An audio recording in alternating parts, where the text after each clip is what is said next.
about tonight, everybody. So now it's time to get into it. Come on.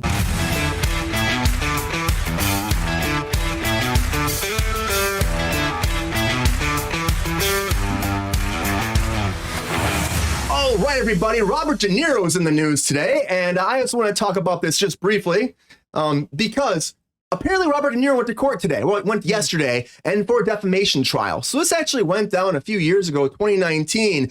His assistant, who actually moved up in the company, she had left her position at Cannell Productions as vice president for production and finance. So she had been there for 11 years working under him. She started as an assistant, moved her way up, and then she was part of the whole company. She made her way up there. So they actually fired her, though. And after they fired her, the company filed a $6 million lawsuit against her. They alleged that she excessively binge-watched Netflix the whole time she was working. She charged personal meals and groceries to the company's credit card and inappropriately used her employer fund for her personal gain, including De Niro's frequent flyer miles. She moved them over to her own account and started using his frequent flyer miles for her own safety or her own travel expenses. So she did all that apparently, and that's what they did this lawsuit, $6 million. And then she countersued them for $12 million. And she alleged that De Niro actually and the whole production company had violated New York City's human rights law, claiming that the actor directly used sexist comments at her, assigned her stereotypically female job duties that were inconsistent with her job title. And she said they actually paid another assistant less or paid more than her that had been there for a long time, Dan Harvey. And after 11 years, I could see that maybe being a thing, but then De Niro had a whole thing on the stand on Tuesday, and he said, first of all, when it comes down to Dan Harvey, he had been there since 1991. He had been with the company for 40 years. That's why he was getting paid more. And he actually started as a personal trainer for De Niro and then moved his way up. He said he lost his family during this whole thing. It was he went through a lot of tribulations and trials just because he was working for the company, and he stuck with it, and he got raises appropriately every year. And he also said on the stand, he said, okay, well, he did berate her a little bit. He said it happened because there was a situation where she was his assistant. She didn't wake him up in time for a very important meeting. And so he just flipped out at a time. He goes, yeah, fine, I berated her. He told her that she was snippy. He called her a fucking spoiled brat, apparently, during the whole thing. And he goes, yeah, I raised my voice at her. Yeah. He goes, I don't usually yell, though. That's not yelling. I'm just raising my voice. So she's taking that as defamation because he said that to her before. And also, he said that he never had her do any kind of jobs like that, but she said that he did. And the company the whole time was causing problems for her, and they were breaking laws in New York City. Now, will this actually, who will win this? I'm not really sure about this, but I heard about this. Her name's Graham Chase Robinson, and it's they're in civil trial in New York. But to me, it's like if she's been there for that long, if she really was binge watching Netflix and not doing her job, and maybe that's a reason for termination. I mean, they filed a lawsuit against her first, and she countered it. To me, it seems like she's a disgruntled employee. And all the facts that we'll find out, De Niro was apparently pretty fired up. He was raising his voice a lot in the courtroom and upset about what was happening. Not yelling. But it wasn't He's not yelling though. There's a big difference apparently. But they were saying he was yelling though. The whole thing about De Niro was freaking out.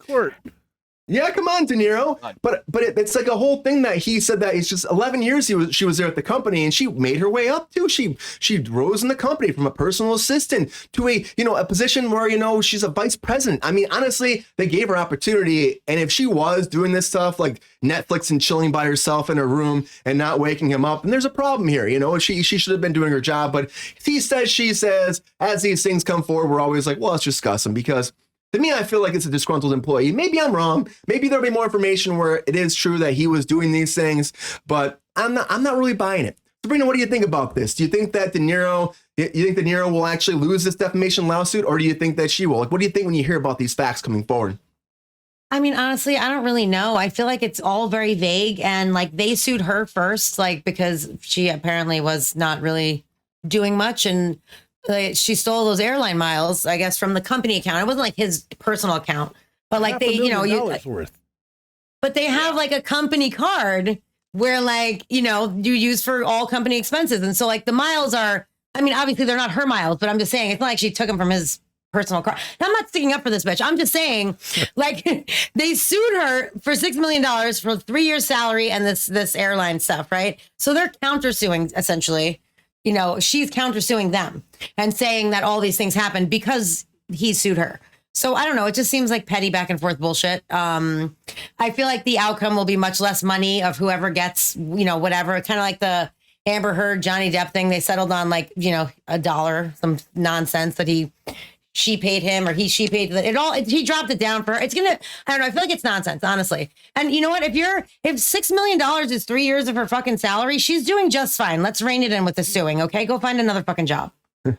Yeah. And Ryan says out there too, how did she last 7 years? I mean, that's a good question too. They just like let it happen for that whole time. Who knows? It's like a weird situation. I honestly don't think that we actually have all the facts. There might be more things we'll find out as this trial actually plays out further. Me neither. And we'll keep you posted too. Me neither. Yeah, we don't have a dog in this fight, but I mean, it's just interesting. I feel like this is something that no one's really been talking too much about. I just saw it's fascinating. It's been going on for 4 years, this trial too. And now it's finally, he had to take the stand. And so everyone's talking about it. So what do you think about this, Mike? Do you think that that DeNiro has any kind of say in this whole thing? Will he have to pay her? Will she have to pay him? How do you feel about this?